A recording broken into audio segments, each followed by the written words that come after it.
इस समय वचन की ओर जाते हैं और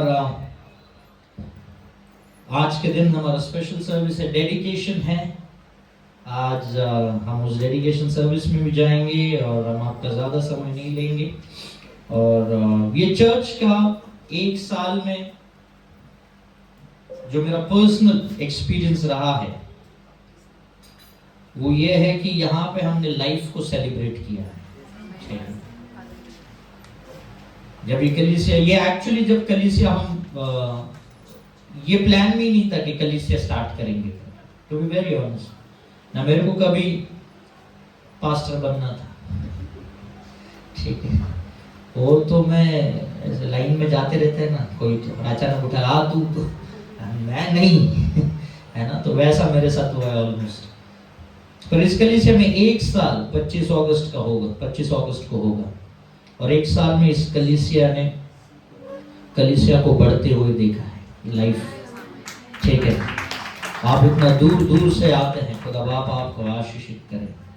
और मैं आपका शुक्रगुजार हूँ, मैं आपको दिल से धन्यवाद देता हूँ कि आप यहाँ पे आए हैं। और मेरा कर्तव्य है कि मैं आपको धन्यवाद कहूँ कि आप इस कलीसिया में आते हैं। हम आपको रिस्पेक्ट करते हैं, हम आपका आदर करते हैं।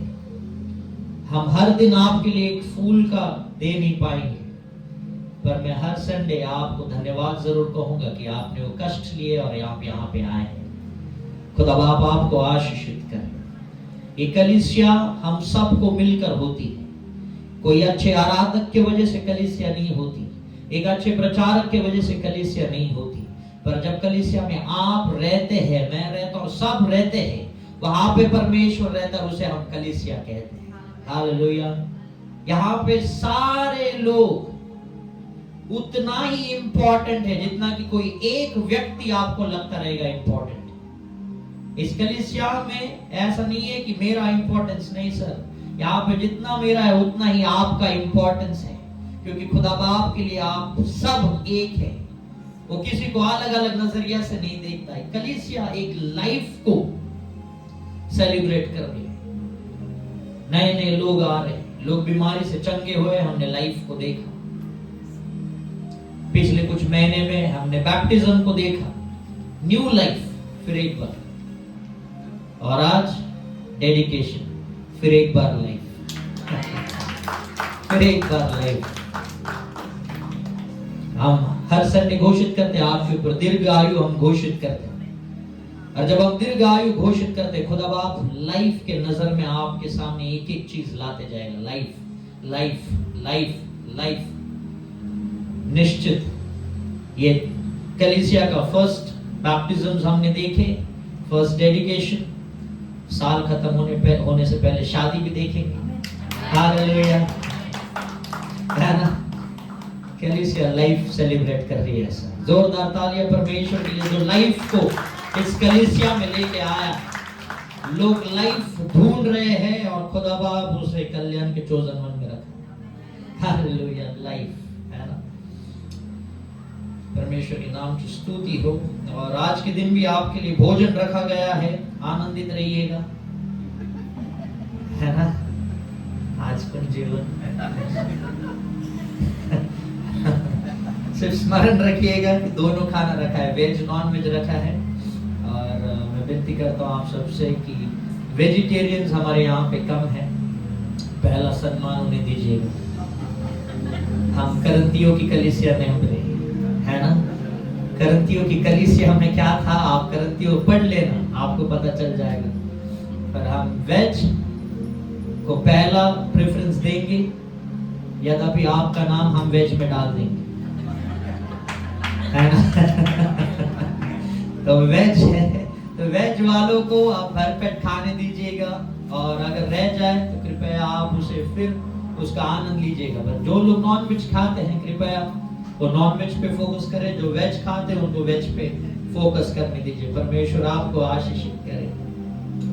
आइए हम इस समय डेडिकेशन सर्विस में जाते हैं। और डेडिकेशन का मीनिंग क्या होता है? डेडिकेशन का मीनिंग है समर्पण। और इसका इंग्लिश में मैंने एक मीनिंग लिखा है, wanting to give your time and energy to something because you feel it is important, है ना? Wanting to give your time and energy, आपका समय जब आप देते हो, आपका एनर्जी जब आप देते हो किसी एक चीज के लिए, क्योंकि वो इंपॉर्टेंट है, उसे हम डेडिकेशन कहते हैं, है ना? उसे हम क्या कहते हैं? डेडिकेशन। अपना समय दे रहे, अपना बल दे रहे, अपना टाइम दे रहे उस चीज के लिए, डेडिकेशन। एक माता, जैसे कि अभी नीलम सिस्टर है, वो अपने बच्चे को क्या करेंगे? डेडिकेशन। वो रात को उठेगा तो माता पिता दोनों उठ जाएंगे, डेडिकेशन। वो नहीं कहेंगे आप तुझे सवेरे मिलूंगी मैं, नहीं। एक मदर्स लव क्या रहता है? वो अपने बच्चे के लिए डेडिकेटेड रहती है, डेडिकेशन। वो टाइम नहीं देखेगी, वो कितना नींद में है वो नहीं देखेगी, पर वो उसका समय उसे देगी। उसे हम क्या कहते हैं? डेडिकेशन। कभी कभी यदि आप पुस्तक या बुक पढ़ते हैं तो वहां पे बुक के पहले पन्ने पे लिखा रहता है डेडिकेशन। ये किस उद्देश्य के बारे में लिखा है, आप किसको धन्यवाद देते हैं, और उसके बाद सारी चीजें उसके साथ किताब के बारे में हम डेडिकेशन में कहते हैं। आज मैं आपको इस डेडिकेशन का मीनिंग इसलिए बता रहा हूं क्योंकि आज हमें खुद को, हमारे लाइफ को डेडिकेट करना है परमेश्वर की ओर, है ना? ये सिर्फ एक उस बच्चे का डेडिकेशन नहीं है, हम सबका भी डेडिकेशन परमेश्वर के होना चाहिए। परमेश्वर बहुत जल्द आने वाला है, आमीन। परमेश्वर बहुत जल्द आने वाला है, और आपको पता भी नहीं लगेगा कि वो ये दिन है, या शायद यही हफ्ता है, शायद कल है, शायद आज है, आपको पता नहीं है सर, पर परमेश्वर आ रहा है, इतना निश्चित है। परमेश्वर आ रहा है, ये निश्चित है। एक वायलिन बजाने वाला रहता है, ठीक है? एक क्या करता है? वायलिन बजाने वाला इंसान, बहुत बढ़िया वायलिन बजाता है। रियल स्टोरी बता रहा हूं, उसका रील्स भी कुछ इंस्टाग्राम पे है, उस टीचर का। बहुत अच्छा वायलिन बजाता है, और जब वो वायलिन बजाते रहता है, एक लड़का उन्हें देखता है और कहता है कि सर, मैं आपके जैसा वायलिन बजाना चाहता हूं, और मुझे लगे तो मैं अपना पूरा लाइफ डेडिकेट करने को तैयार हूं। तो सर मुस्कुराकर कहता है, मैंने अपना लाइफ डेडिकेट किया है, और तब मैं ये वायलिन बजाना सीखा, है ना? कुछ चीजें आपको क्या करनी पड़ेगी? डेडिकेट करना पड़ेगा। गिटार दिखाएगा मुझे एक मिनट, गिटार देगा। मैं आपको एक सिंपल एग्जांपल्स दे रहा हूं ताकि आप इस टॉपिक को समझें, और जब आप इस टॉपिक को समझेंगे आप इसको और अच्छे से, है ना, इसको ग्रहण कर पाएंगे, और आपके लाइफ में इसका इंपॉर्टेंस क्लियर होते जाएगा। हाँ, मैं बजाने नहीं वाला हूं, मैं सिर्फ देखने वाला हूं। अब कितने लोग जानते हैं ये क्या है? क्या है ये? है ना? क्या है? गिटार है। अब ये गिटार है समाज की ओर से, पर जिस दिन इस पे एक डेडिकेटेड हाथ आ जाए, ये चाबी बन जाती है स्वर्ग खोलने की। अब ये आपको गिटार दिखती है या स्वर्ग की चाबी दिखती है, ये आप पे निर्भर करता है, ये बजाने वाले पे निर्भर करता है। चाबी जरूरी नहीं ऐसी दिखनी चाहिए, वो क्लैप बॉक्स जो दिखता है वो भी चाबी है, ये कीबोर्ड जो दिखता है वो भी चाबी है। आप इसको देखो, ये चाबी का शेप में भी है। सिर्फ बजाने वाला इसे गिटार के रूप में बजा रहा है, पर जब एक डेडिकेटेड हाथ इस पे आ जाता है और जब वो उसे बजाता है, वो स्वर्गदूत नीचे आ जाते हैं, वो स्वर्गदूत नीचे आ जाते हैं। उसे हम कहते हैं, क्या कहते हैं? उसे हम डेडिकेशन कहते हैं। कुछ लोग होते जो बड़ा सुंदर गिटार बजाते हैं, उनके स्ट्रमिंग में ही परमेश्वर की उपस्थिति दिखाई देती है। कुछ लोग बड़ा सुंदर बजाते हैं, आपको इस कलीसिया में बहुत जो बजाते हैं बड़ा अच्छा ही बजाते हैं, पर मैं आपको कहता हूं there is always a room for improvement। हम हमेशा क्या हो सकते हैं? इम्प्रूव हो सकते हैं। परमेश्वर ने हर किसी के लाइफ में एक एक चाबी रखा है। जरूरी नहीं वो चाबी आपको आपके नजर से चाबी लगे, पर आपके हाथ में एक एक चाबी, और जिस दिन आपको समझ जाए ये चाबी स्वर्ग का दरवाजा खोलने का है। उस दिन अद्भुत काम आप करना शुरू कर दो, अद्भुत काम आप शुरू कर दो। आइए हम स्क्रिप्चर्स की ओर जाएं और हम एक एक वचन की ओर देखेंगे। आज हम डेडिकेशन देखेंगे। 3 बच्चों के बारे में स्पेसिफिकली मैंने निकाला है और आपको भी ये टीचिंग्स आप तक भी आ जाए, इसके लिए हमने स्क्रिप्चर्स निकाले। पहला स्क्रिप्चर हम निकालेंगे यहूदियों की किताब, उसका 13वां अध्याय 1 से 5 हम पढ़ने वाले हैं।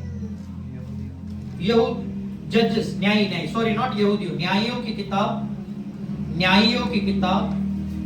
जजेस 13, न्यायियों की किताब जजेस 13 1 से लेके 5 तक हम पढ़ने वाले। न्यायियों की किताब 13 1 से लेके 5। और इस्राएलियों ने फिर यहोवा की दृष्टि में बुरा किया, उसके आगे, इसलिए यहोवा ने उनको फलिस्तियों के वश में 40 वर्ष के लिए रखा। ओके, दूसरा वचन। दुनिया के कुल का स्वर्गवासी मानो नाम का एक पुरुष था, जिसकी पत्नी के बांझ होने के कारण कोई पुत्र न था। हाँ, किसके वजह से उस औरत को पुत्र नहीं था? क्योंकि वो एक बच्चे को जन्म नहीं दे पा रही थी। इसके वजह से उसे क्या था? पुत्र नहीं था। बहुत सी औरतें आज के जनरेशन्स में मैं बात कर रहा हूं जो शादियां करती है पर उन्हें संतान नहीं चाहिए होता है। मैं रियलिटी बता रहा हूं और ऐसे बहुत से काउंसलिंग्स मैं करते रहता हूं कि उन्हें संतान नहीं चाहिए रहता है। पर यहां पे जो स्त्री है इसे संतान चाहिए पर उसे हो नहीं रहा है। मेरी बात को ध्यान से सुनिए। जब आपको संतान चाहिए और हो नहीं रहा है, इसमें कभी कभी परमेश्वर की योजनाएं भी रहती है। वो सही समय पे एक उसका अद्भुत दास आपके गर्भ से रिलीज करेगा, है ना? एक अद्भुत दास उसके आपके गर्भ से रिलीज करेगा। जब आपका ताकत खत्म हो जाता है, जब आपका प्रार्थना विनती आप खत्म कर देते हो, तब खुदा काम करना शुरू कर देता है। और आपके लिए जब आपको लगता है कि अब शायद नहीं होगा, तो तब आप कहता है मैं अपने लोगों के लिए तेरे ओर से एक संतान को रेस कर रहा हूं, एक नेशन को रेस कर रहा हूं, एक ऐसे मेरे दास को लाने वाला हूं जो मेरे लोगों के लिए क्या करेगा? काम करेगा। तीसरा वचन पढ़ना। स्त्री को यहोवा के दूत ने दर्शन देकर कहा, सुन, बांझ होने के कारण तेरा बच्चा नहीं, परंतु अब तू गर्भवती होगी और तेरा बेटा होगा। क्या होगी? गर्भवती होगी और क्या होगा? बेटा होगा। ये वचनों से मैं आपको रिलेट करके बता रहा हूं। बहुत सारे लड़के are going to be born in this generation. Believe it, है ना? मैं लड़कियों के विरुद्ध नहीं, अगर हो भी गई तो एस्तेर होगी। हालेलुया। हो भी गई तो एस्तेर होगी। पर कुछ लड़के are going to be born इसी कलीसिया में। और आप देखना, शायद मैं भूल जाऊंगा पर आप स्मरण रखना, है ना? मैं भूल जाऊंगा पर आप स्मरण रखना कि मैं क्या कह रहा हूं। ये होगा जरूर, ये होगा जरूर। There will be many sons which will be coming up. चौथा वचन। इसलिए अब सावधान रहे कि न तो तू दाख मधु व और किसी भांति की मदिरा पिए और न कोई अशुद्ध वस्तु खाए। यस। अब उसे कहा तुझे एक पुत्र होगा और उसके बाद उसे क्या दिया? इंस्ट्रक्शंस दिया। ध्यान दीजिएगा, क्या दिया उसको? इंस्ट्रक्शन दिया है कि तू दाख मधु ना ले, ना कुछ अनक्लीन चीजें खाए। हर जगह परमेश्वर क्या करता है? अपना जब एक दास को रेस करने वाला रहता है, उसके माता पिता को कुछ इंस्ट्रक्शंस रहते हैं और उसे उस इंस्ट्रक्शन को क्या करना होता है? फॉलो करना होता है। मैं आपको सीरियसली कह रहा हूं, वचन क्या कहता है? हम इस दुनिया के तो है पर इस दुनिया के नहीं है। मैं आपको एक इंस्ट्रक्शन दे रहा हूं, आपके बच्चों को इस दुनिया के संगीत से दूर रखो।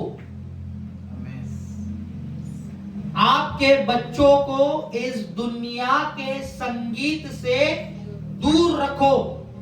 दुनिया के संगीत में वर्ल्ड का जो म्यूजिक से या बॉलीवुड म्यूजिक है, जो भी म्यूजिक है, उस म्यूजिक में आप बोलोगे क्या बुरा है? कुछ बुरा नहीं है, पर वो म्यूजिक आपको एक एक्शन के लिए ट्रिगर करेगा। आप किसी ढाबे पे खाना खाने को जाओ, वहां पे एक पुराना गीत लगेगा, लोगों तो गीत भी जल्दी याद नहीं आते, भाई पुराना गीत लगेगा, परमेश्वर के नाम को धन्यवाद है, परमेश्वर ने मेमोरी ग्रेस की, और जैसा वो गीत लगेगा, यदि आप रिलेशनशिप में रहे हो, 2 मिनट के अंदर आपको गाना क्लिक होगा। सच बोल रहा हूं कि झूठ बताओ? Music has a power to take you to the past. Reality बताओ, जिसको समझा। मैं सीरियसली बताऊं, मैं खुद एक बड़ा म्यूजिक लवर था और मेरे इसमें सारी ऐसी चीजें होती। मैं कुछ गलत नहीं बोल रहा हूं, पर मैं आपको बताता हूं, इट हैज अ पावर जो आपको पास्ट में खींच के रखेगा। कुछ चीज जैसे यहाँ पे उसने कहा है, क्या कहा है? इस बच्चे का जब तू डेडिकेट करेगा तो क्या करना? न तो दाख मत, हाँ, और न किसी भांति की मदिरा पिए। यस, ये सारी चीजें मत करो। कुछ म्यूजिक आपके एक्शंस को ट्रिगर करते हैं। जैसे कुछ म्यूजिक आते हैं एकदम वो गैंगस्टर जैसे म्यूजिक्स रहते हैं। देखो, आप देखो, जब वो म्यूजिक चलता है, कुछ जवान पीढ़ी वैसे ही एक्ट करने की कोशिश करते हैं। Am I right or wrong? है ना? वैसे ही एक्ट करेंगे। कोई पुष्पा बन के घूम रहा है, सच बता, वो माता पिता की आदर नहीं करते हैं, वो बोलता है मैं झुकेगा नहीं। अरे आप देखो क्या चल रहा है सिस्टम। मूवीज और सॉन्ग्स ये आपको परमेश्वर के राज्य में बढ़ने से रोक सकती। आप बोलेगा इसमें कुछ गलत नहीं है, लिख के देता हूं, है। और जिस दिन आप आत्मा से सोचोगे आपको पता चलेगा। सिंपल सा चीज, कौन सा सॉन्ग बॉलीवुड का परमेश्वर को महिमा देता है? एक सॉन्ग, एक ही नहीं सर। हम वो काम कर रहे हैं जो परमेश्वर को महिमा नहीं देता। मैं ये नहीं कहता तुरंत आदत छूट जाएगी, मैं आपसे एम्पैथाइज करता हूं। मेरी आदतें नहीं छूटी, ठीक है, छूटने में टाइम लगता है। हर किसी को लगता है मेरी ये गलत लत है, ये कल के कल छूटना चाहिए। नहीं सर, टाइम लगता है, क्योंकि वो गाने, वो आत्मा एक डेडिकेशन कर लेते हैं, एक एग्रीमेंट रहता है, और वो एग्रीमेंट जल्दी नहीं टूटता है। सिर्फ परमेश्वर के यहाँ पे डेडिकेशन नहीं होता है, शैतान भी डेडिकेशन करा के लेता है। एक व्यक्ति आत्मा में अब मसीह में आ गया है, पर उसके पूर्वज या उसके पूर्वज जो रहते हैं, उन्होंने शैतानों के साथ, अंधकारों के साथ एग्रीमेंट्स किए रहते हैं। हमारे घर में तू धन दौलत लेकर आ, ये जो खेत है इसमें से जो भी धान्य निकलेगा, जो भी उत्पन्न होगा, हम तेरे लिए देंगे, और मेरे परिवार के ऊपर क्या कर, तेरी नजर रख, कोई भी गलत चीज मेरे परिवार के पास आने ना पाए। एक एग्रीमेंट और जगह डेडिकेट कर लेते। अब वो व्यक्ति धन जरूर कमाने लगता है, पर जब एक भाई उस परिवार से निकल के परमेश्वर में आता है, उसे बहुत सारे दिक्कतें होती है, क्योंकि शैतान के पास उसके लाइफ में आने के लिए लीगल एग्रीमेंट्स है।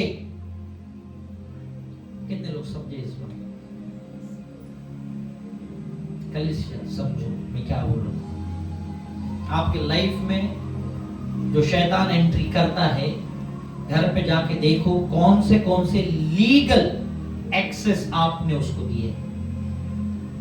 अगर आपका घर का चाबी आपने किसी को दिया है तो वो कभी भी घर में घुस सकता है, उसके पास लीगल एक्सेस है।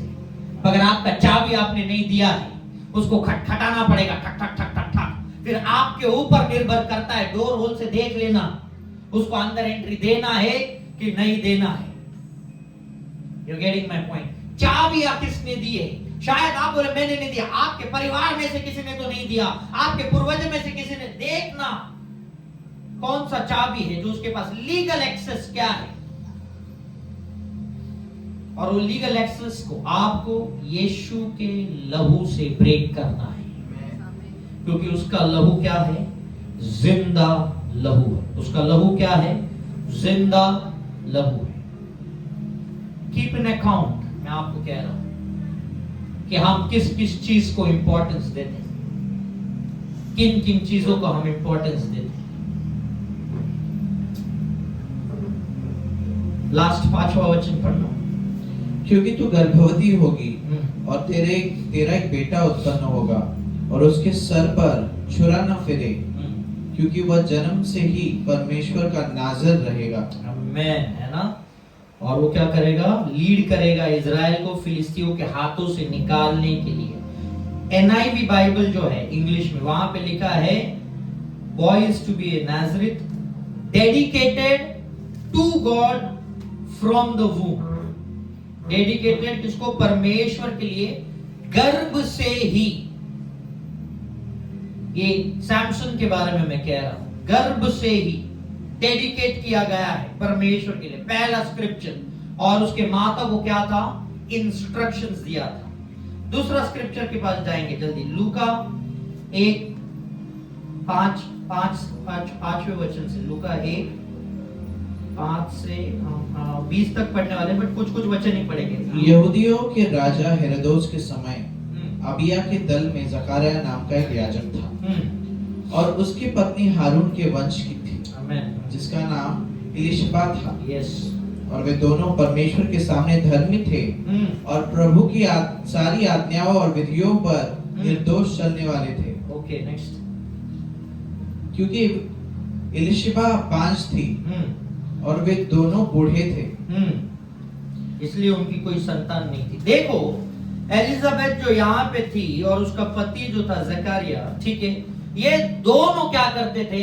परमेश्वर के वचन में थे, परमेश्वर के आज्ञाओं में थे, परमेश्वर के लिए सारी सही चीजें करते थे, और फिर भी संतान नहीं थी।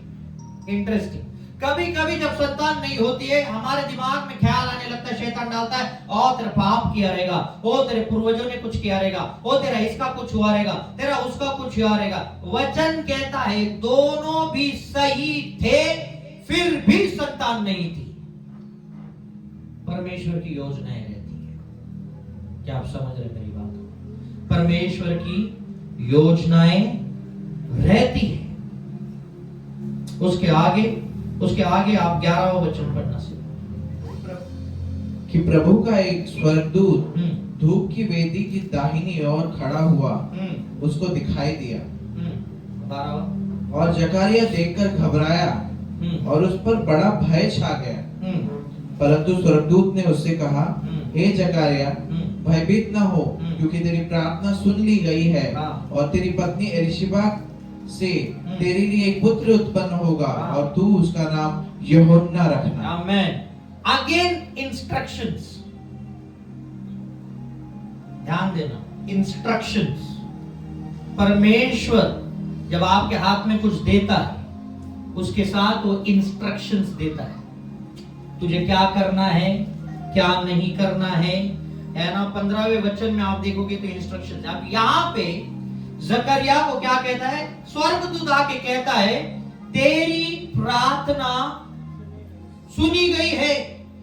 पर जब उसे पता चलता है वो एक पुत्र को जनेगा, उसको विश्वास नहीं रहता है। तो प्रार्थना जकरिया ने कब की थी? जब वो जवानी के टाइम में थे, जब उनको संतान हो सकती थी, उस समय उसने प्रार्थना की थी, तब उत्तर नहीं आया। पर स्वर्गदूत आके क्या कहता है? तेरी प्रार्थना सुनी गई है।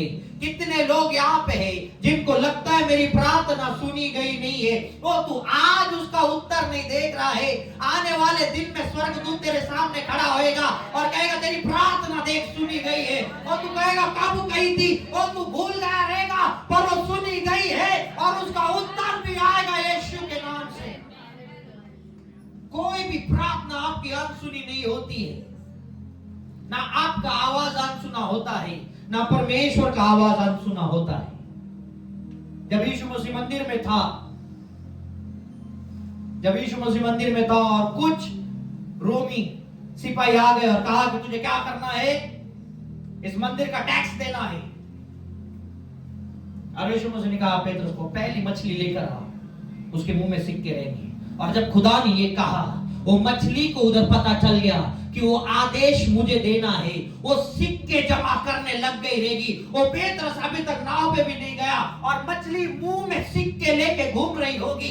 मैं आपको बताता हूं उस दिन क्या हुआ रहेगा। पेत्रस ने जाल डाला रहेगा, वो मछली पकड़ने के लिए नहीं, पर मछली अंदर देख रही थी कहां पे है वो जाल, और मुझे उस जाल में जाना है क्योंकि खुदा ने बुलाया है। और sometimes it is not about receiving, it is about giving.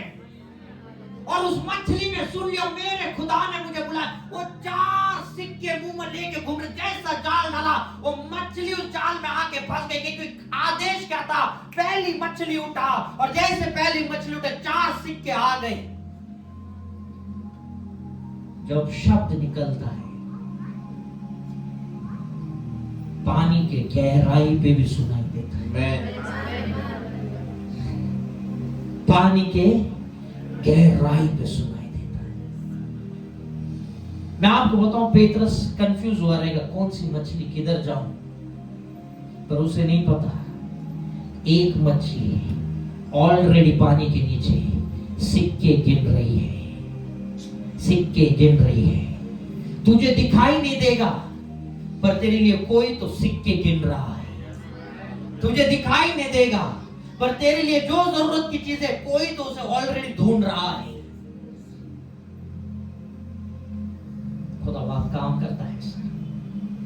तेरी आंखें नहीं दिखती रहेगी, पर तेरी प्रार्थना का उत्तर सुना गया है और उसका आवाज निकल चुका है। वह आंखें देखती रहेगी, कुछ दिख नहीं रहा है, तू जाल तो डाल, जो तुझे चाहिए सबसे पहला वही उस जाल में आ जाएगा। हालेलुया। तू जो तुझे चाहिए वही सबसे पहले आ जाएगा। परमेश्वर जब काम करता है वो इस तरीके से करता है। 15वां वचन जल्दी जल्दी पढ़ना है। इंस्ट्रक्शंस क्या दिए, क्योंकि वो प्रभु के सामने महान होगा। आगे, और दाखरस और मदिरा कभी न पिएगा, और अपनी माता के गर्भ से ही पवित्र आत्मा से परिपूर्ण हो जाएगा। अगेन इंस्ट्रक्शन, दाखरस और मदिरा कभी ना पिएगा, और मां के गर्भ से ही पवित्र आत्मा से क्या रहेगा, भरा रहेगा, है ना। और जब ये सारी चीजें जकरिया को बता दी थी, जकरिया को बिलीव नहीं हुआ है। अभी क्या पॉसिबल है क्या, मतलब इमेजिन करो एक व्यक्ति स्वर्गदूत से बोल रहा, शक्य नहीं था। और पहली बार मैं ना गब्रिएल को यहाँ पे थोड़ा गुस्से में देखता हूँ। 19वां वचन पढ़ना। 19वां। स्वर्गदूत ने उसे उत्तर देकर कहा कि मैं जिब्राइल हूँ, जो परमेश्वर के सामने खड़ा रहता हूँ। हाँ। और मैं तुझसे बात करता हूँ और तुझे ये सुसमाचार सुनाने को भेजा गया हूँ। सुसमाचार, ओके। 20वां। और देख, जिस दिन तक ये बातें पूरी ना हो ले, उस दिन तक तू मौन रहेगा और तू बोल ना सकेगा। यस। अभी इस वचन को बहुत से लोग ऐसे ही पढ़ते जैसा सागर ने पढ़ा, पर जब मैं इस वचन को देखता हूं 19वां वचन, तब जिब्राइल ने कहा रहेगा जकरिया को, मैं जिब्राइल हूं, मैं परमेश्वर के उपस्थिति में खड़ा रहने वाला दूत हूं। तू मेरे बातों का यकीन नहीं कर रहा, मैं जिब्राइल हूं जो उसके सम्मुख खड़ा रहता है और उसका सुसमाचार मैं तेरे पास लेके आऊं। तेरे को यकीन नहीं है, इसके लिए अभी तू मौन व्रत रख, तेरा मुंह बंद कर देता हूं। तू बता नहीं पाएगा तूने क्या देखा और क्या हुआ। दिस इज एंगर, पर उसी टाइम पे जिब्राइल को ये भी पता है, क्योंकि ये विश्वास नहीं कर रहा, ये अपने मुख से कहीं ऐसा शब्द ना कह दे जिसके वजह से यूहन्ना बपतिस्मा देने वाले को तकलीफ हो। वो मसीह लोग ध्यान से सुनना, अपने मुख की चौकसी करना, आपके मुख से कई ऐसे शब्द ना निकले जो आपके बच्चों के लिए, आपके परिवार के लिए, आपके बिजनेस के लिए, आपके जॉब के लिए, आपके कलीसिया के लिए धोखा बने। क्योंकि जिब्राइल आपको यहां पे बता देगा कि उसने जकरिया का मुंह क्यों बंद किया। कहीं गलती से तेरे मुंह से ऐसा ना निकले जिसकी वजह से यूहन्ना को तकलीफ हो। आप समझ रहे मेरी बात को, है ना? इंस्ट्रक्शंस। अब तीसरा स्क्रिप्चर लूका 1:26 से हम 37 पढ़ने वाले, पर कुछ वचन पढ़ेंगे। लूका 1:26 पढ़।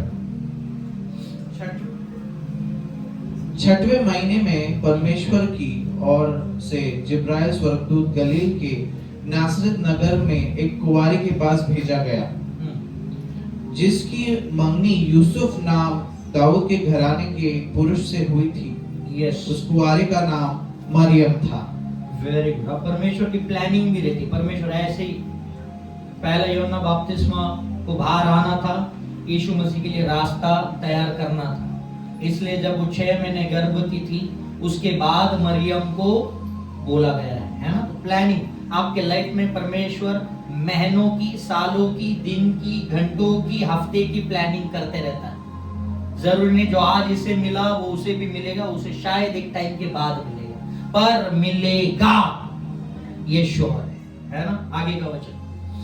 और स्वर्गदूत ने उसके पास भीतर आकर कहा, आनंद और जय तेरी हो, जिस पर ईश्वर का अनुग्रह हुआ है, प्रभु तेरे साथ है। और इस वचन से वो बहुत घबरा गई और सोचने लगी कि ये किस प्रकार के का अभिवादन है। स्वर्गदूत ने उसे कहा, हे मरियम, भयभीत न हो, क्योंकि परमेश्वर का अनुग्रह तुझ पर हुआ है।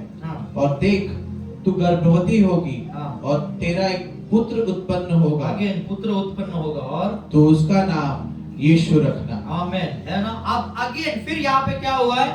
एक इंफॉर्मेशन दिया गया है, तुझे एक पुत्र होगा। अब पहले 2 परमेश्वर का काम है, पहले 2 जिनको संतान हो नहीं रहे थे, अब ये जिसका शादी नहीं हुआ है, परमेश्वर का काम ही समझ में नहीं आता है कभी। इसको चाहिए, उसको हो नहीं रहा है, इसका तो रेडी ला रहे, ready. God works in a different way, है ना? 31वां पढ़, 31वां। और देख, तू गर्भवती होगी। और 34। मरियम ने स्वर्गदूत से कहा, यह क्यों कर होगा? मैं तो पुरुष को जानती ही नहीं। संसार में वो जिन्हों कहती है। 35वां पढ़ना। स्वर्गदूत ने उसे उत्तर देकर कहा कि पवित्र आत्मा तुझ पर उतरेगा और परम प्रधान की सामर्थ तुझ पर छाई करेगी, इसलिए वो पवित्र जो उत्पन्न होने वाला है परमेश्वर का पुत्र कहलाएगा। आमेन। अब फिर एक बार इंस्ट्रक्शंस। इस मरियम ने कहा, मैं तो एक कुंवारी हूं, मेरा शादी भी नहीं हुआ है, ये कैसे पॉसिबल है? कितने इम्पॉसिबल चीजें आज आपके मन में है, जरा आज मन में लाना। ऐसी क्या क्या चीजें जो आपके मन में आपको लगती है इम्पॉसिबल है? क्या क्या चीजें मरियम को लगा ये इम्पॉसिबल है? एक्चुअली इम्पॉसिबल था दुनिया की नजर। एक कुंवारी जिसका अभी तक शादी नहीं हुआ, और स्वर्गदूत आके कहता है वो तू गर्भवती होगी, और वो कहती कैसे? और उसने इंस्ट्रक्शंस दिया, पवित्र आत्मा की सामर्थ्य से होगा, तुझे शादी करनी पड़ेगी या तुझे अपने पति के पास जाना पड़ेगा, इसकी जरूरत नहीं है, पवित्र आत्मा के सामर्थ्य से होगा। बहुत से लोग लाइफ में अपनी डिपेंडेंसी या अपने कामों के लिए किसी और का ढूंढते रहते हैं, इसके वजह से शायद मेरे लाइफ में कुछ बढ़िया होगा, मैं इसके वजह से लाइफ में कुछ ग्रो कर पाऊंगी, इसके वजह से मैं लाइफ में कुछ कर पाऊंगा। जब आप दूसरों पे निर्भर रहते हैं, मैं आपसे कहता हूं कुछ कामों के लिए या सब कामों के लिए पवित्र आत्मा भी करके दे सकता है। जितने लोग शादियां करते हैं, मैं आपसे कहता हूं रेस्पॉन्सिबिलिटी जब आप लेने वाले रहते हो तभी शादी करना। पिछले टाइम मुझे एक बहन से ये चीज सुनाई दी थी कि मेरे को शादी ही नहीं करना है करके। मैं बोला ये तो झूठ है, क्योंकि मुझे पता है आपको करना है। अब बात यह है कि आप रेस्पॉन्सिबल नहीं है। वो आज यहाँ पे नहीं है कलीसिया में, मैं बोल रहा हूं, पर उनका ये कहना था, और ऐसे बहुतों का कहना है कि हमको शादी नहीं करना है। जब आपको नहीं करना रहेगा बहुत अच्छी बात है, आपको नहीं करना रहेगा बहुत अच्छी बात है, ऐसा कुछ नहीं कि शादी करो, पर तभी करना जब आप रेस्पॉन्सिबिलिटी लेने वाले रहेंगे, लड़का हो या लड़की हो। जब आप एक लड़की शादी करती है उसके ऊपर रेस्पॉन्सिबिलिटी आती है घर चलाने का, लड़का करता है तो उसके ऊपर रेस्पॉन्सिबिलिटी आती है घर चलाने की। तो शादी एक रेस्पॉन्सिबिलिटी, यदि आप उसको करने वाले रहेंगे तो ही शादी करना, ठीक है। एक बेसिक चीज मैं आपको जस्ट बता रहा हूं, है ना। यहाँ पे इंस्ट्रक्शंस मरियम को दिए थे, और 37वां वचन पढ़ना, उसके बाद हम इसके टॉपिक्स में जाएंगे। क्योंकि जो वचन परमेश्वर की ओर से होता है वह प्रभाव रहित नहीं होता। मरियम ने कहा, है ना, जो 37 से, for no word from God will ever fail। कोई भी शब्द जो परमेश्वर के मुख से निकलता है वो फेल नहीं होगा। इस शब्द को, इस वचन को स्मरण रखना, ठीक है। इस वचन को क्या करना, स्मरण रखना। कोई भी शब्द जो परमेश्वर के मुख से निकलता है वो फेल नहीं होता है। हालेलुया। अभी हम देखेंगे डेडिकेशन हम क्यों करते हैं, या आपका लाइफ आपको परमेश्वर को क्यों समर्पण करना है, या आपके प्रोफेशनल लाइफ में भी आपको डेडिकेशन किस लेवल पे लेके जाता है। पहली चीज जिसके वजह से या जिसके लिए आपको डेडिकेशन चाहिए या आपको समर्पण करना है, क्योंकि आपको चुना गया है, आपको अलग किया गया है एक स्पेसिफिक रीजन के लिए। आपको अलग किया गया है एक स्पेसिफिक रीजन के लिए। फॉर एग्जाम्पल, आपके घर में बकेट्स रहेंगे, आप एक बकेट में आप नहाने के लिए यूज करें, एक बकेट लद्दी पोछा के लिए, और एक बकेट में भी वॉशरूम। क्या आप एक ही बकेट से सारे काम?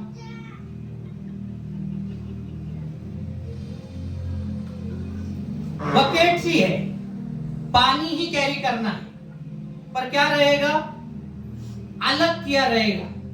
हर किसी का अलग काम है। यहां पे आप जितने लोग हैं, हर एक का अलग अलग काम है। इस कलीसिया में हर एक का अलग अलग काम है। परमेश्वर की उपस्थिति है काम, लेकिन हर एक का है। कुछ दिन पहले मेगा मैम ने एक हमें गिफ्ट दिया था, कॉपर का ग्लास। उस दिन मैंने स्वप्ना से पूछा वो ग्लास किधर, वो बोली मेहमान के लिए रखा है।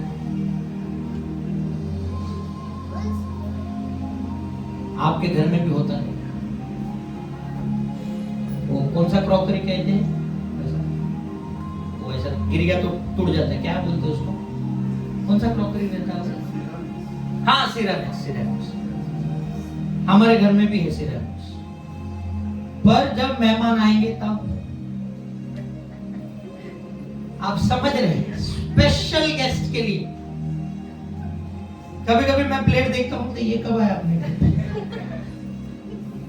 रखे गए संभाल के, स्पेशल पर्पस। कई बार आप लोग एक स्पेशल पर्पस के लिए रखे गए हैं, स्पेशल पर्पस के लिए रखे गए हैं, और एक समय आएगा जब एक सिरेमिक्स आप में से एक बढ़िया दिखने वाला प्लेट, एक चमकने वाला प्लेट, और बहुत लोग देखेंगे और परेशान होंगे ये कब आया, और कहेंगे इसको बना के रखा था स्पेशल टाइम के लिए, और एक स्पेशल टाइम पे आप जैसे प्लेट्स और आप जैसे वेसल्स को लाया जाएगा, और दुनिया देखेगी ये कब हुआ, और इसको पहले से बना के सेफ रखा गया था, और एक सही समय पे उसको बाहर निकाला जाता है। आपको एक स्पेशल रीजन के लिए चुना गया है, स्पेशल रीजन के लिए। आपके बच्चों को आप जब डेडिकेट करते हैं, यहाँ पे जब वो छोटे रहते हैं, हम बहुत से प्रॉमिसेस करते हैं, हमारा बच्चा खुदा में बढ़ेगा, हमारा बच्चा ये करेगा, आराधक बने, हमारा बच्चा प्रचारक बने। मैं खुद मेरे बच्चे को एक अच्छा प्रचारक या अच्छा आराधक बनाना चाहता हूं। आप इंस्ट्रक्शंस क्या है उसकी? पहली चीज, मेरे घर पे टेलीविजन नहीं लगाया। क्यों? मैं नहीं चाहता जो आराधक बनने वाला है वो किसी और गाने पे भी नाचे। मैं नहीं चाहता जो प्रचारक बनने वाला है वो प्रचार को छोड़ के कुछ और मूवीज को भी देखे। छोटी छोटी चीजों पे ध्यान देना, तब जाके वो कुछ बन पाएगा, तब जाके वो कुछ कर पाएगा अपने लाइफ में। आप समझ रहे मेरी बात? हम कभी कभी एक बच्चे को आगे बढ़ते हुए देखते हैं, बोलते हैं परमेश्वर का अनुग्रह इस पे है, परमेश्वर का आशीष इस पे है, ये बहुत अच्छा है, बहुत अच्छा है, ये ऐसा करेगा वैसा, और फिर वो धीरे धीरे क्या करने लगता है, उसके मार्क्स इंप्रूव होने लगते हैं, फिर वो बनते जाता है, पढ़ाई करते जाता है, पढ़ाई करते जाता है, आप तुरंत आराधक से डॉक्टर बनेगा, पायलट बनेगा, यूपीएससी क्रैक करेगा। आप देखो 1 मिनट में आपका स्टोरी ट्विस्ट हो जाता है, क्योंकि अभी वो अच्छा स्कोर करने लग गया है। आप समझ रहे मेरी बात? एक बच्चा जिसको आपने डेडिकेट किया कि मैं इसको एक अच्छा प्रचारक, आराधक या परमेश्वर की सेवा में डालूंगा, क्योंकि अभी वो एक अच्छा स्कोर करने लगा, आप ही यू टर्न, और फिर आप देखोगे तुरंत फेल होने लगता है। अरे कभी कभी आपके बच्चों का फेलियर उसके डेडिकेशन से भी रिलेटेड रहता है। अब इसका मतलब ये नहीं कि आप फेल हो रहे तो आप बोलोगे मैं डेडिकेटेड है। ये भी देखना आपने पढ़ाई की है कि नहीं। कुछ कुछ बिना पढ़ाई के आ रहे हैं डेडिकेटेड नहीं, आप बेस्ट चलेगा देखो, आप पढ़ाई करके देखो। मैं आपको क्या चीज बता रहा हूं, परमेश्वर आपके लाइफ में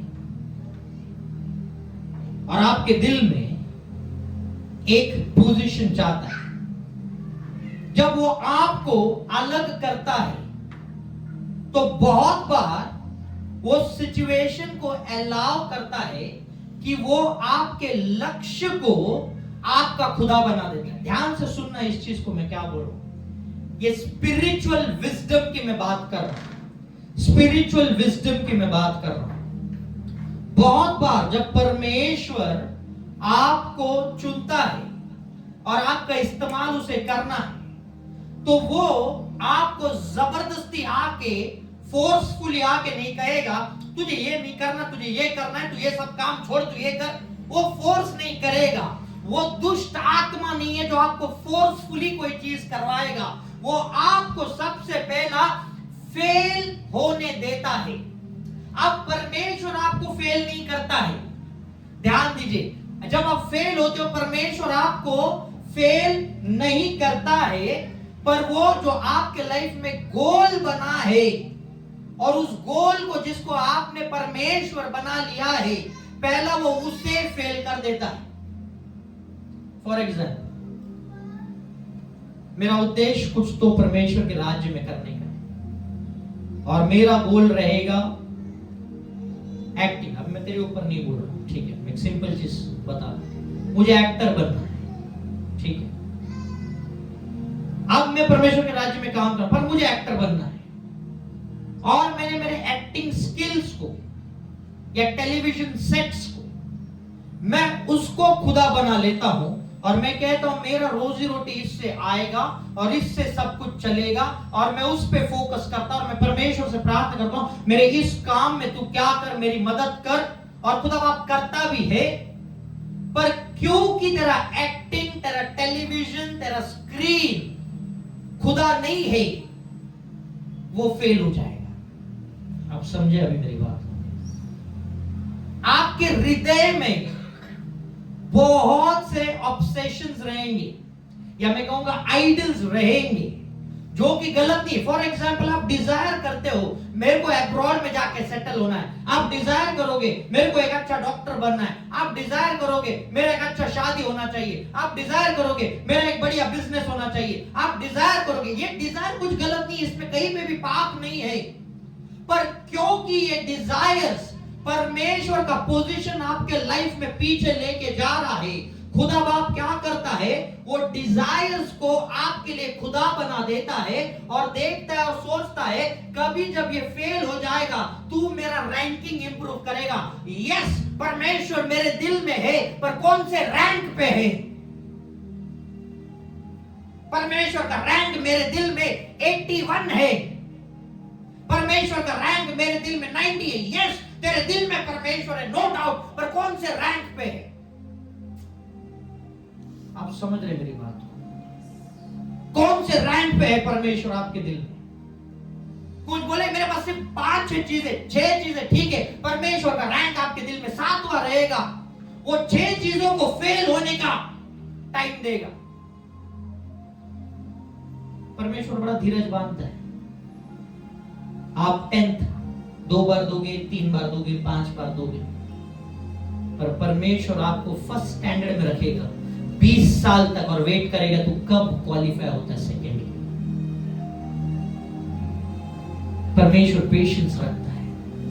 आज आपका रैंक, परमेश्वर का रैंक आपके दिल में क्या है, ये आपका स्पिरिट लाइफ बताएगा। डेडिकेशन, इसका मतलब है मैं परमेश्वर के लिए क्या रख सकता हूं, मैं क्या परमेश्वर के लिए क्या छोड़ सकता हूं।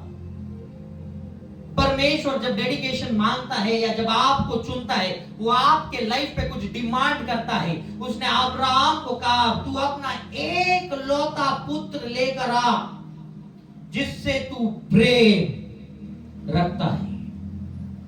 परमेश्वर को पता है अब्राहम के पास 2 संतान है, ये चढ़ाने के लिए इस्माइल को भी लेके आ सकता है। तो वो कहता है तू जिससे प्रेम रखता है, आप किस चीज से प्रेम रखते हो, और परमेश्वर उस पे अपना डिमांड रख देगा, ये चीज तू मुझे दे। बहुतों के लिए फाइनेंसेस प्रेम है और खुदा बाप करेगा वो तू मुझे दे दे, और आप बोलोगे डेमोनिक है। मैं आपको बताऊं, बहुतों के लिए मिनिस्ट्री भी एक हर्डल बन जाता है। बहुतों के लिए परमेश्वर कभी कभी मिनिस्ट्री का डिमांड करता है और हम कहते हैं कि नहीं मिनिस्ट्री नहीं छोड़िए, तो पक्का परमेश्वर का आवाज नहीं। आप जानते हो कितने सारे चर्चेस में देखता हूं जहां पे पास्टोरल लोग जो रहते हैं, है ना, वहां पे सेवकाई यीशु मसीह वहां पे नहीं है, पर वो चर्चेस चल रहे हैं। कितने लोगों ने ये विटनेस किया है। लोग चर्चेस में जाते इसलिए है क्योंकि मेंबरशिप कंपलसरी है। कल का किस्सा मैं बता, कल आ रहा था ना पूरा, उसको आना है इधर, पर वो मेंबरशिप कंपलसरी है। 1 साल तक तो हिल ही नहीं सकते। Where is God? परमेश्वर कहाँ है वहां पे? आप एक कलीसिया से दूसरे कलीसिया नहीं जा सकते, बगा मामी जेलर है तू। ताला चाबी लेके घूमता है लोगों को पकड़ने के लिए। किसी दिन खुदा ने पकड़ लिया तो क्या करेगा? किसी दिन खुदा ने पकड़ लिया तो क्या करेगा? लोग मिनिस्ट्रीज को इनकम सोर्स से बना लेते हैं। मैं आपको कहता हूं एक अद्भुत कलीसिया यहां से खड़ा हो रहा है। कम से कम अगर परमेश्वर की इच्छा रही, आप मेरे गवाह रहेंगे, 10 कलीसिया को ये चोजन वन अकेला सपोर्ट करेगा, 10 कलीसिया को सपोर्ट करेगा। और उस कलीसिया पे हम चोजन वन का नाम भी नहीं चढ़ाएंगे सर, जो बहुत जगह पे होता है। मैं उनके विरुद्ध नहीं हूं, खुदा बाप उन्हें आशीषित रखे, पर बॉडी ऑफ क्राइस्ट में अगर मुझे प्रेम दिखाना है तो वो कलीसिया इंडिपेंडेंटली उसके नाम से चलेगी और सपोर्ट हम लोग करेंगे उसे, फिर चाहे वो फाइनेंशियली हो या किसी भी क्षेत्र में हो। परमेश्वर नहीं चाहता एक ही बढ़े, सबको बढ़ना पड़ेगा। तू जिम में जाता है, एक ही हाथ को पुशअप कैसा लगेगा?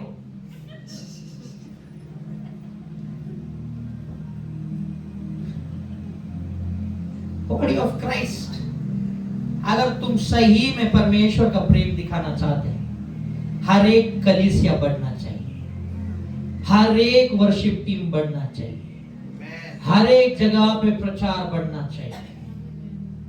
तब उसे हम कहेंगे कि परमेश्वर का क्या है, काम है। स्पिरिचुअलिटी आपको यहां से दिखनी चाहिए, स्पिरिचुअलिटी। और जब आपको परमेश्वर अलग करता है, आपका स्पिरिट लाइफ सबसे पहला दिखने लगता है।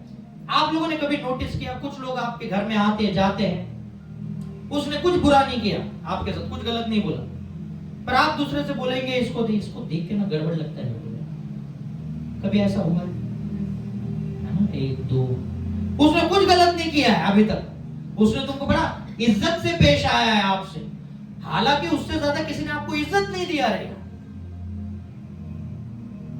पर उससे मिलने के बाद आपका दिल ठंडा हो जाता है, ये पता नहीं अच्छा तो लगता है पर गड़बड़ है इसमें, गड़बड़ है इसमें, है ना?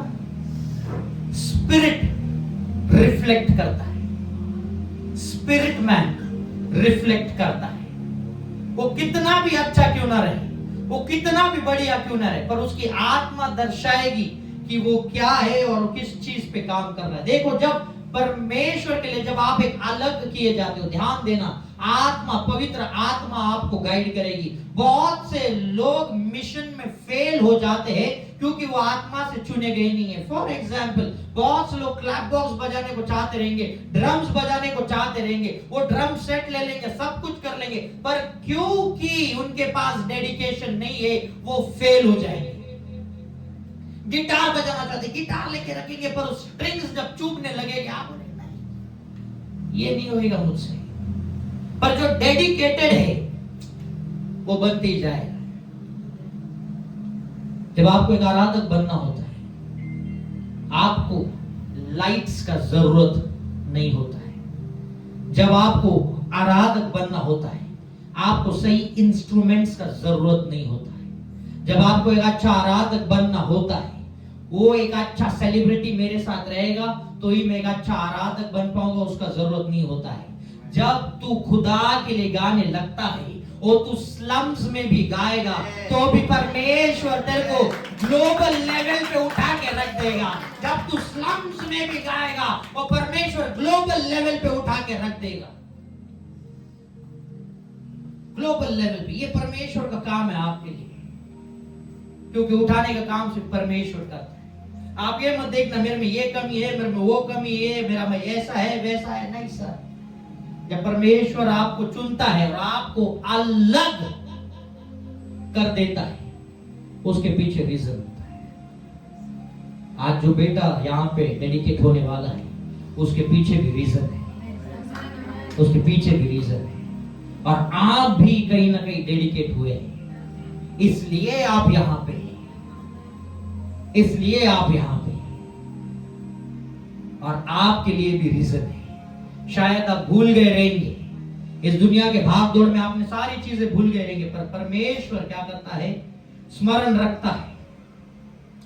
दूसरी चीज डेडिकेशन, पहली चीज आपको अलग किया जाता है पर्पस के लिए।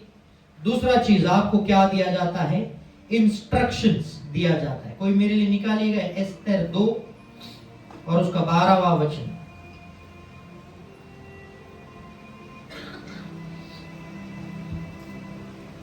एस्तेर 2:12। जब एक कन्या की बारी हुई कि एक क्षत्रिय राजा के पास जाए, और यह उस समय हुआ जब उसके साथ स्त्रियों के लिए ठहराए हुए नियम के अनुसार 12 माह तक व्यवहार किया गया था, अर्थात उनके शुद्ध करने के लिए इस रीति से बीत गए कि 6 महीने तक गंधरस का तेल लगाया जाता था और 6 महीने तक सुगंध द्रव्य और स्त्रियों के शुद्ध करने का और सामान लगाया जाता था। एस्तेर को रानी बनना था। परमेश्वर ने उसको अपॉइंट किया था कि ये रानी बनेगी, पर वो रानी बनने से पहले इंस्ट्रक्शंस 12 महीने का इंस्ट्रक्शंस। 6 महीना कुछ करना है, फिर उसके बाद 6 महीना कुछ करना है। इंस्ट्रक्शंस आपको फॉलो करने पर एक लाइन होता है, उस 12 महीने में क्या तो इंस्ट्रक्शन से रिटर्न आ जाता है। कितने सारे लोगों ने जिम का 1 साल का पेमेंट किया रहेगा, 1 हफ्ते में छोड़ दिया रहेगा, इंक्लूडिंग मी।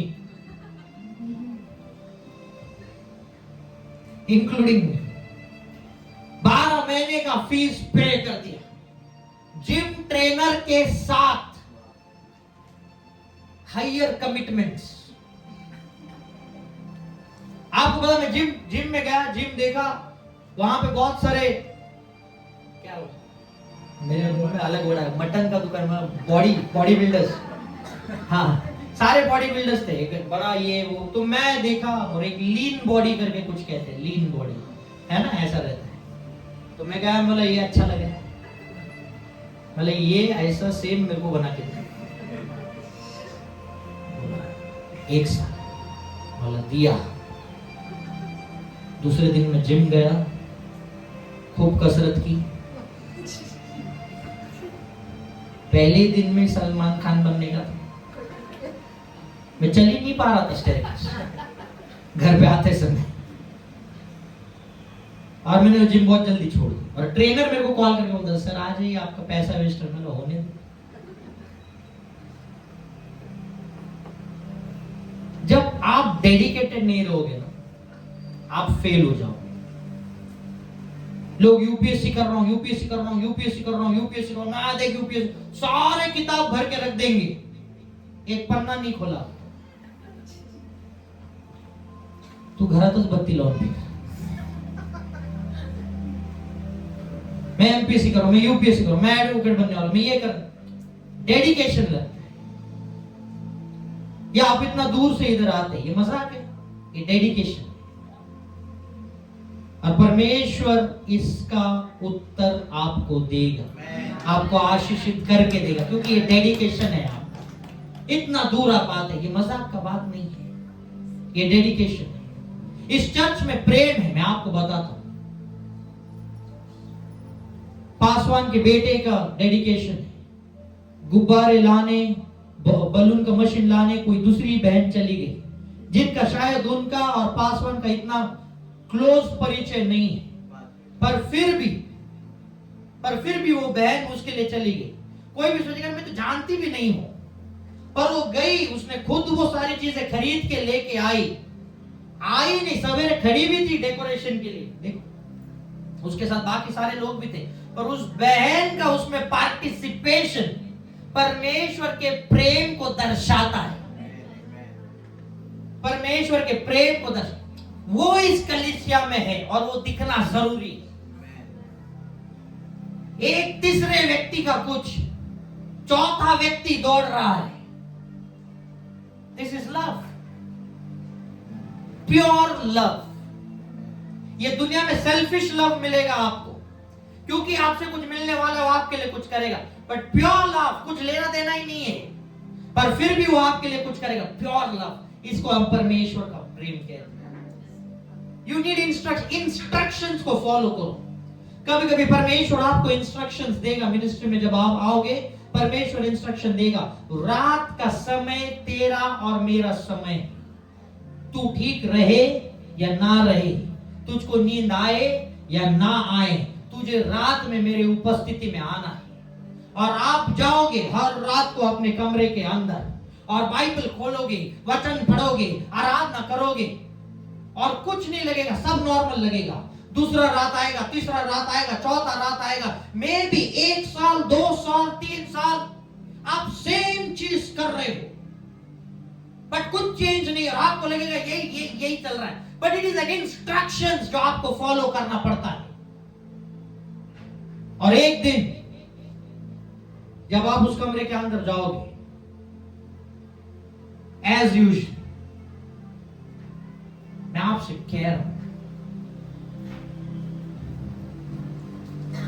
एक दिन इंस्ट्रक्शंस के लेकर आप कमरे में जाओगे और आपको एक फीलिंग महसूस होने लगेगा कि कोई तो इस कमरे में मौजूद है। एक फीलिंग आपको सेंस आने लगेगा कि यहां पे ऑलरेडी कोई तो है। आप शायद डर भी सकते हो, आप घबरा भी सकते हो, और आप उस दरवाजे को बंद कर लोगे, और जब आप उस दरवाजे को बंद करके प्रार्थना में जाओगे, एक लाइट आपके ऊपर आ जाएगा और कहेगा, मैं तेरा इंतजार ही कर रहा था, तू कब आ रहा है। और पहली दफा आप खुदा का आवाज सुनोगे, क्योंकि आपने नियमित रूप से उस इंस्ट्रक्शंस को फॉलो किया है, बिना किसी स्वार्थ के। कुछ नहीं हासिल हुआ, पर आप रोज जा रहे हो, रोज आप हारा, रोज जा। एक दिन खुदा आएगा और कहेगा, आई एम वेटिंग, मैं तेरा इंतजार कर रहा था। और कहेगा, मांग, तू क्या मांगना चाहता है, मांग, तू क्या मांगना चाहता है। उस समय पवित्र आत्मा से ज्ञान बुद्धि समझ मांग लेना कि तुम खुदा से क्या मांगना चाहते हो, क्योंकि तुम मांग किससे रहे हो ये भी मैटर करता है, तुमको दे कौन रहा है ये भी मैटर करता है। जो खुदा पूरा पृथ्वी बनाया है, वो तेरे लिए पूरा पृथ्वी बना के भी दे सकता है।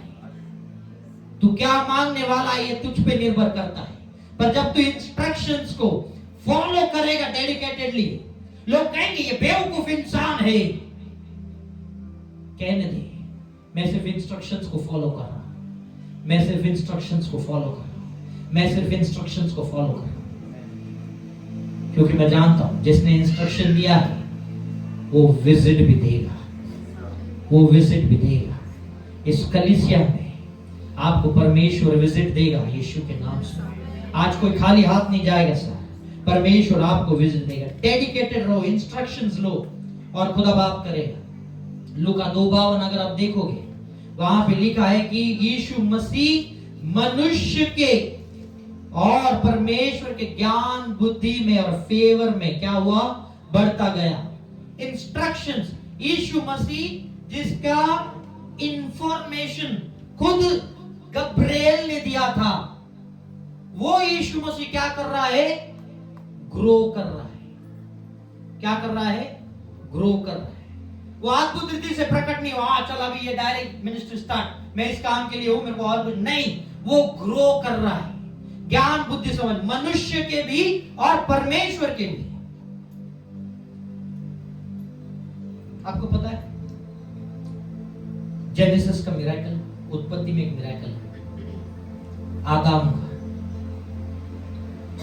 आदम ग्रो नहीं हुआ था, आदम एक डायरेक्ट एडल्ट फेज में बनाया गया था। परमेश्वर ने 20 साल कंप्रेस करके उसको खड़ा कर दिया और उसका आदम का फर्स्ट डे था।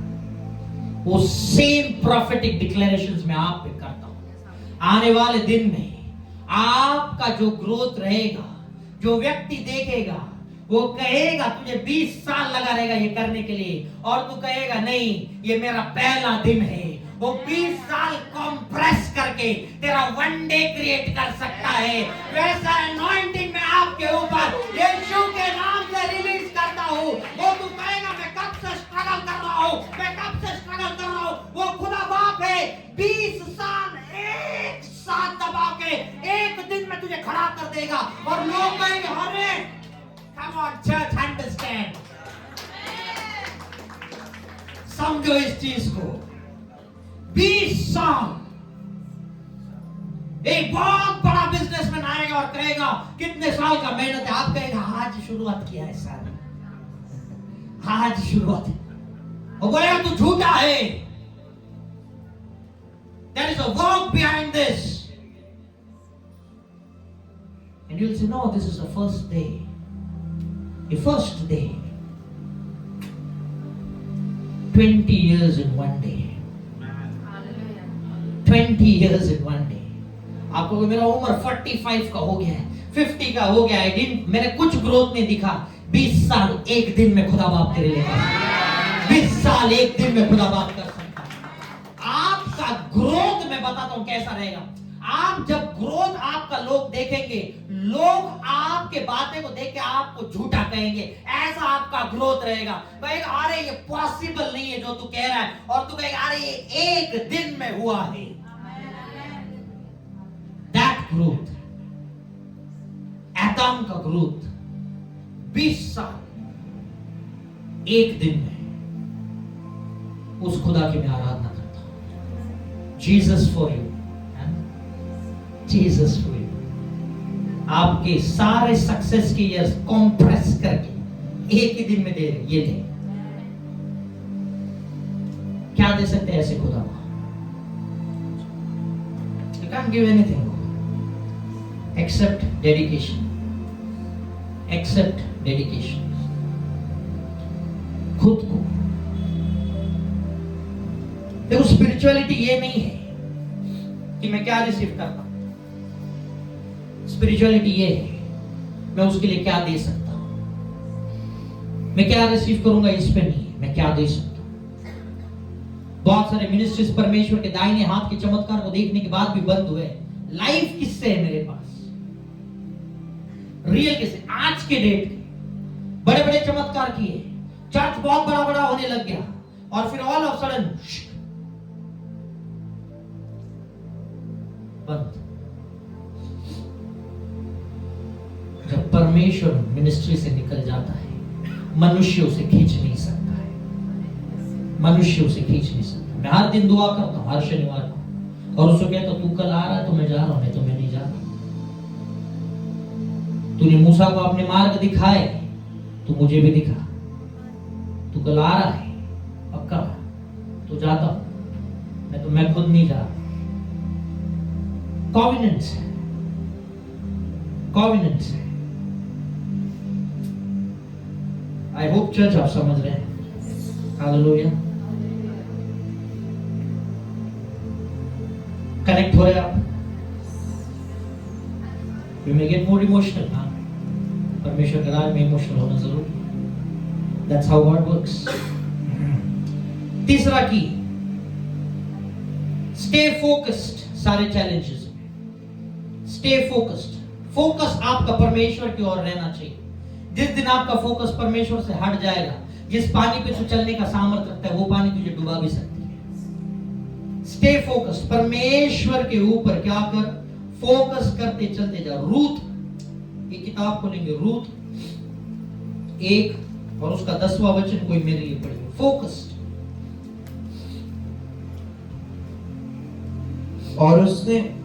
और उससे कहा, निश्चय हम तेरे संग तेरे लोगों के पास चलेंगे। रूथ के बारे में और उसकी जेठानी जो थी ओप्रा, उसके बारे में, नाओमी के बारे में कहानी है। इनके पति मर जाते हैं और नाओमी के दोनों बहू उससे बिलख के रोते हैं और कहते हैं जहां तू चलेगी हम वहां पे चलना चाहते हो। रोते हैं। और उसके बाद एक कन्वर्सेशन है जो मैं आपके लिए नहीं पढ़ना चाहता, आप घर पे पढ़ सकते हैं, समय कम होने के कारण। और उसके बाद 14वां वचन आप पढ़ना, रूथ 1 उसका 14वां वचन। तब वे फिर से उठी और ओर्पा ने तो अपनी सास को चूमा, परंतु रूथ उससे अलग न हुई। है ना? ओर्पा जो थी वहां पे क्या हुई, अपने सास को उसने गले लगाया, वो रोई, उसको चूमा और चली गई। नाओमी ने कहा अपने परिवार में तू चली जा, अपने देवताओं में चली जा, अपने लोगों में चली जा। पहला तो वो कही कि मैं नहीं जाऊंगी, नहीं जाऊंगी, नहीं जाऊंगी, पर बाद में चली गई। पर रूथ वहीं पे रही। रूथ क्या रही? वहीं पे रही। और वो आगे का वचन ऐसा कहता है, तू जहां जाएगी वहां मैं जाऊंगी, तू जहां सोएगी वहां मैं सोऊंगी।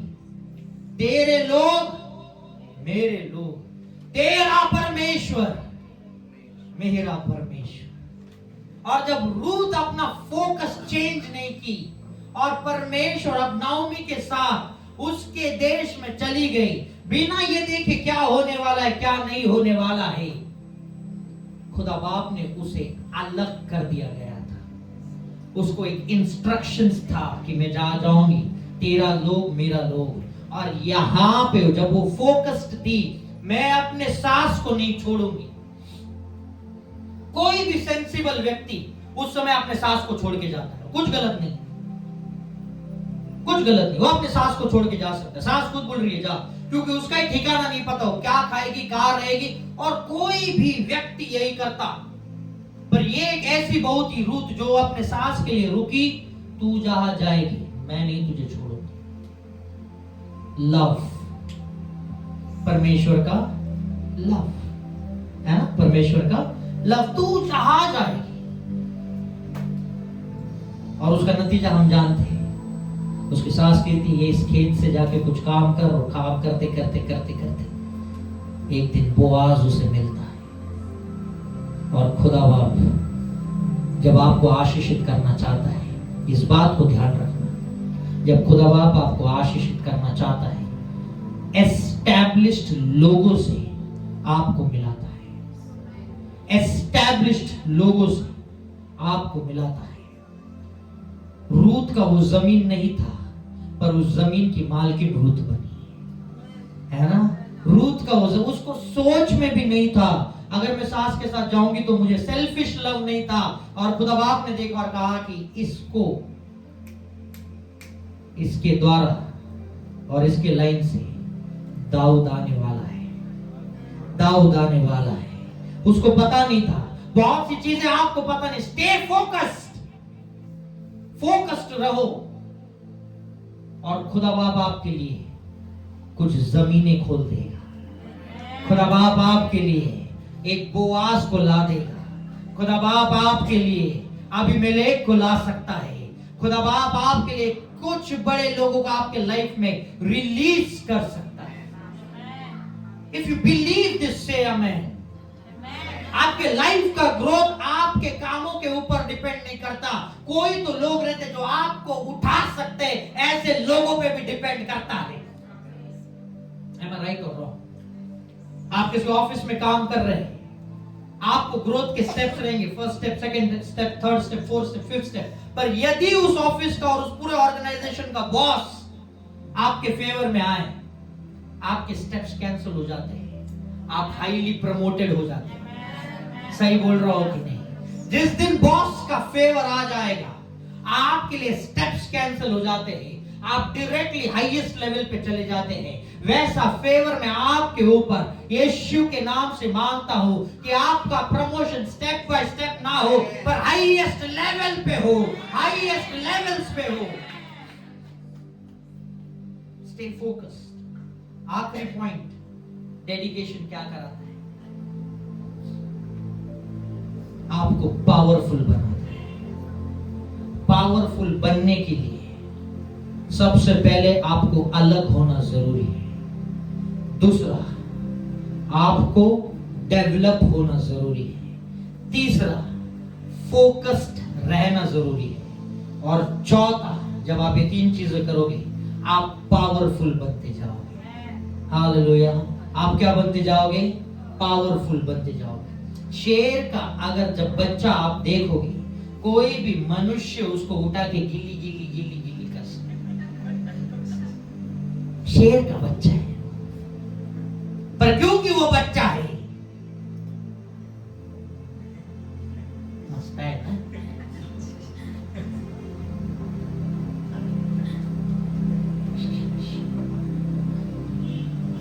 उसकी दहाड़ भी नहीं आएगी, और वो दहाड़ेगा भी नहीं तो छोटा सा आवाज आएगा, और आप शेर के बच्चे के साथ खेल लोगे। पर जब वो बच्चा बड़ा हो जाएगा,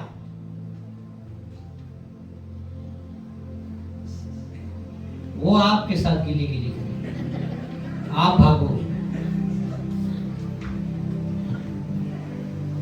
पावर डेवलप होने में टाइम लगता है। आप यदि जिम में जाओगे, आप पहले दिन 150 किलो का वजन नहीं उठाओगे। आप पहले 10 किलो, 20 किलो, 30 किलो, धीरे धीरे धीरे धीरे करते आप 150 किलो तक पहुंच जाओगे। धीरे धीरे धीरे धीरे करके आप 150 किलो तक पहुंच जाओगे। जब आपको पावरफुल बनना होता है, आपको फोकस्ड एक जगह पे रहना होता है। और जब आप फोकस्ड एक जगह पे कांस्टेंट एफर्ट्स देते रहोगे, आप क्या बनते जाओगे? पावरफुल होते जाओगे। आप क्या बनते जाओगे? पावरफुल होते जाओगे। Do you want to be powerful? क्या आप अपने बच्चे को पावरफुल बनाना चाहते हैं? पासवान 3 चीजें वो अलग कर दिया गया है, अब उसको डेवलप करना आपके हाथ में और कलीसिया मदद करेगी। तीसरा, फोकस्ड रहना है। शायद बहुत अच्छे अपॉर्चुनिटीज बच्चे के पास आ जाएंगे। Stay focused. That's challenging. Stay focused. प्रेम विवाह में स्टे फोकस्ड रहना बहुत जरूरी है। रियल एग्जांपल्स बताओ। घर वाले फोटो लेकर आते हैं, बघ काय वाटतंय, बरं वाटतंय। स्टे फोकस्ड है। Stay focused. आपके बहुत से लाइफ के किस्से आप देख लो। आपका लाइफ पहले इधर था, ये जॉब कर रहे थे, फिर इधर आए, फिर इधर आए, फिर इधर आए, फिर इधर। फोकस्ड, डेडिकेटेड रहो आपके काम के लिए। यदि आप किसी हॉस्पिटल में नर्स हो, आप सब्जी लेकर उधर टेबल पे तोड़ते हुए नहीं। Stay focused. आप क्या काम करना चाहते हैं परमेश्वर, स्टे फोकस्ड, उसके लिए डेवलप होते जाओ। भले रिजल्ट तुरंत नहीं आएगा, पर आएगा, ये उसका वादा है। क्योंकि उसका वचन कहता है, no word from God will fail. मैंने बोला था आपको ये वचन स्मरण रखने के लिए। No word from God will fail. अगर उसने कहा है मेरी योजना तेरे लिए भलाई की है, तो वो भलाई की ही रहेगी। अगर उसने कहा है तू एक पुत्र को जन्म देगी, तो तू जन्म देगी। अगर उसने कहा है, हालेलुया, अगर उसने कहा है मल्टीप्लाई हो जाओ, तो तुम मल्टीप्लाई ही होगे। अगर उसने कहा है तुझे मैं दीर्घ आयु से तृप्त करूंगा, तो तू दीर्घ आयु ही जिएगा यीशु के नाम से। अगर वो कहता है मैं तुझे धन प्राप्त करने का सामर्थ्य देता हूं, तो तुझे वो सामर्थ्य मिलेगा यीशु के नाम से। There is power in Jesus। और उस पावर के लिए हम देखते हैं खुदा आप सामर्थ्य रखता है आपके लाइफ में आज चेंजेस लाने की। He wants to make you power। ये डेडिकेशन एक जोक नहीं, ये डेडिकेशन एक जोक नहीं, ये डेडिकेशन परमेश्वर की उपस्थिति में इस बच्चे को लाना है। इस बच्चे को लाना, क्योंकि वो पावरफुल होने वाला है। वो पावरफुल होने वाला है। ये बहुत जल्द बात करेगा और इसकी बातों को सीरियसली लेना। इसकी बातें परमेश्वर की ओर से आएंगी। बहुत जल्द बात करेगा। हालेलुया, बहुत जल्द। 3 स्क्रिप्चर्स में जाएंगे तुरंत और देखेंगे पावरफुल कैसे बनता है। पहला, सैमसन के बारे में हम देखेंगे। पहला हम देखेंगे सैमसन के बारे में। क्या वो पावरफुल बना जिसके बारे में हमने देखा? क्या वो पावरफुल बना? निकालिएगा न्यायों की किताब 14वां अध्याय 5वां वचन। जल्दी जल्दी। शिमशोन अपने माता पिता के साथ तिम्ना नगर को गया। वे नगर से निकट अंगूर के खेतों तक गए। उस स्थान पर एक जवान सिंह गरज उठा और शिमशोन पर कूदा। एक जवान सिंह का ताकत आप जानते हैं, बड़ा पावरफुल रहता है। वो एक बच्चा नहीं है, वो एक बूढ़ा या थका हुआ शेर नहीं है, वो जवान सिंह है।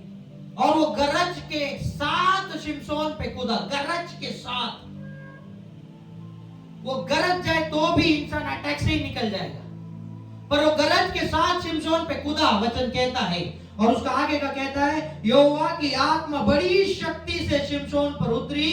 उसने अपने खाली हाथों से ही सिंह को चीर डाला। पावर देखते हैं। एक जवान सिंह गरज के साथ शिमशोन पे क्या होता है? कूदता है। और परमेश्वर की आत्मा शिमशोन पे आती है और वो क्या करता है? खाली हाथों से शेर को फाड़ देता है। खाली हाथों से। पेत्रस की किताब में लिखा है, शैतान एक गरजने वाले सिंह की तरह घूमता है, और मैं आपको आज आशीषित करता हूं, वो शिमशोन का सामर्थ आप पे रहे कि आपके हाथों से आप उसे फाड़ दे सकते हैं, आपके हाथों से उसे आप फाड़ दे सकते हैं, उसके हाथों से अपने हाथों से उसको फाड़ दे सकते हैं। शैतान गरजने वाले सिंह के समान है, पर तू शिमशोन के समान उसे हाथों से फाड़ सकता है। B powerful in the name of Jesus, B powerful. शिमशोन का एक किस्सा बढ़िया है, गधे के जबड़े के हड्डी से उसने कितने लोग मारे पता है? 1000 लोग मारे। हथियार नहीं है गधे का जबड़ा, इसलिए वचन कहता है ना शक्ति से आमेन, है ना। कुछ घोड़ों पे विश्वास करते हैं, कुछ उनके रथों पे, हम किस पे करते हैं? आमेन। पावरफुल। सैमसोन के बारे में हमने देखा था, शिमशोन के बारे में हमने देखा था, उसके डेडिकेशन के बारे में। दूसरा चीज यूहन्ना बपतिस्मा वाले के बारे में देखते हैं, क्या वो पावरफुल बना? देखते हैं मार्क 6:20, जल्दी। क्योंकि हेरोदेस यूहन्ना को धर्मी और पवित्र पुरुष जानकर उससे डरता था। हेरोदेस किससे डरता था? यूहन्ना से। हेरोदेस कौन था? राजा। राजा किससे डर रहा है? यूहन्ना बपतिस्मा वाले से। सॉलिड है ना, इसको ऐसे ही पढ़ लेते हैं। पर एक राजा एक साधारण व्यक्ति से डर सकता है, राजा किसी दूसरे राजा से नहीं डर रहा है। एक राजा के पास प्रजा है, हथियार है, भाले है, घोड़े है, तलवार है, ढाल है, सब कुछ है, पर वो किससे डरता है? यूहन्ना से। एक साधारण व्यक्ति, यूहन्ना के पास ना तलवार है ना कुछ है, पर डरता है राजा। और उसके बारे में क्या लिखा है? राजा क्या करता है उसको आगे? पवित्र पुरुष जानकर उससे डरता है, हाँ। और उसे बचाए रखता है। बचाए रखता है। कुछ बाइबल में ऐसे लिखा है, इसलिए वो उसकी रक्षा करता था। जब आप पावरफुल बनते हो और खुदा बाप आपको ऐसा पावरफुल बनाएगा कि आपके राजा आपको प्रोटेक्ट करने लगेंगे। और जो आज लोग अनप्रोटेक्टेड घूम रहे हैं, वो खुदा बाप का अनुग्रह आप पे ऐसे आएगा कि राजा खुद आपको प्रोटेक्ट करने लगेगा। मसीह व्यक्ति आपको डरने का जरूरी नहीं है। आपको ये 4 चीजें समझ गए तो आप पावर में चलने लगते हैं, और जब पावर में चलने लगते हैं राजा आपको प्रोटेक्ट करने लगता है। ये वचन से कह रहा हूं, वचन से कह रहा हूं। और उसका खुद गवाही यीशु मसीह देता है मत्ती 11:11 में। जल्दी पढ़िएगा, मत्ती 11:11 में। तो मैं तुमसे सच सच कहता हूं कि जो स्त्रियों से जन्मे हैं उनमें से यूहन्ना बपतिस्मा देने वाले से कोई बड़ा नहीं हुआ। जो स्त्रियों से जन्मे हैं, मतलब यीशु मसीह का लेवल थोड़ा अलग है, पर यहाँ पे यूहन्ना बपतिस्मा वाले के लिए कहता है जो स्त्रियों से जन्मे हैं उनमें से यूहन्ना बपतिस्मा वाले से बढ़कर कोई नहीं, कोई नहीं। यीशु मसीह खुद टेस्टिफाई कर रहा है उसके बारे में। क्या पावरफुल इंसान रहेगा, क्या पावरफुल इंसान रहेगा। परमेश्वर आपको वैसा पावरफुल बनाए। परमेश्वर इस कलीसिया को ऐसे पावरफुल बनाए। पावर आखिरी जिसको हम देखेंगे, क्या यीशु मसीह पावरफुल बना? यूहन्ना 18:3, 4, 5, 6, जल्दी। यूहन्ना 18, जॉन 18। तब यहूदा पलटन को और महायाजकों और फरीसियों के ओर से प्यादों को लेकर दीपकों और मशालों और हथियारों को लिए हुए वहां आया। यस, यहूदा किनको लेके आया? सारे सैनिक को लेके, हथियारों के सहित यीशु मसीह को पकड़ने। और फिर आगे 14। तब यीशु उन सब बातों को जो उस पर आने वाली थी जानकर निकला, और वो उनसे कहने लगा, किसे ढूंढ रहे हो? आगे उन्होंने उसे उत्तर दिया, यीशु नासरी को। यस, आगे यीशु ने उनसे कहा, मैं ही हूँ। आमीन। आगे और उसका पकड़ने वाला यहूदा भी उनके साथ ही खड़ा था। और उसके आगे लास्ट छठो, उसके ये कहते ही कि मैं हूं, वो पीछे हटकर भूमि पर गिर पड़े। यीशु मसीह को पकड़ने के लिए आए हैं, तलवारें लेके, सारे हथियार लेके, और यीशु मसीह ने कहा किसको ढूंढ रहे हो? और उसने कहा कि यीशु नासरी को, और यीशु मसीह ने कहा कि मैं ही हूं। वो लोग पीछे हटकर क्या हो गए? गिर गए। पीछे हटकर क्या हो गए? गिर गए। यीशु मसीह को पकड़ना आसान नहीं था। वो आपसे और मुझसे प्रेम करता है, इसलिए उस मछली के जैसा उस जाल में चला गया। आप समझ रहे मेरी बात? जो मछली 4 सिक्के लेके घूम रहे थे और उस जाल में गई, वैसे यीशु मसीह उस जाल में गया। इम्पॉसिबल था उसे पकड़ना। जिसके बोलने से इंसान गिर रहा है, उसके चिल्लाने से क्या हो जाता था। और उस यीशु मसीह को लोग पकड़ के लेके गए क्रूस पे, उसको टांग दिया, और आखिरी शब्द यीशु मसीह के मुंह से क्या निकला? हे पिता, मैं अपनी आत्मा तेरे हाथों में सौंपता हूं। मैं मेरी आत्मा तेरे हाथों में सौंपता हूं। बहुत से हाथ है इस पृथ्वी के ऊपर जो घूमते हैं, जो आपकी आत्मा पकड़ना चाहते हैं। शायद आप नहीं जान पाएंगे उन्हें, क्योंकि आंखों से नहीं दिखता है। पर यीशु मसीह को पता था, भले ही मैं मेरे पिता का पुत्र हूं, सारा अंधकार जानता था ये किसका बेटा है, पर फिर भी वो उस क्रूस के ऊपर से कहता है, मैं मेरी आत्मा पिता तेरे हाथ में सौंपता हूं। Dedication, commitment. आपको आपकी आत्मा पिता के हाथ में सौंपनी है, क्योंकि वो उसको अच्छे से संभाल सकता है। बहुत से हाथ है इस पृथ्वी पे जो आपको बढ़ने नहीं देते। पता है आपको? कितने लोग एक ही जॉब में कई साल से काम कर रहे हैं, नो ग्रोथ, और आपको लगता है ये ऐसे ही। कुछ भी चीज इस दुनिया में ऐसे ही नहीं है। हर चीज के पीछे कुछ ना कुछ काम होता है।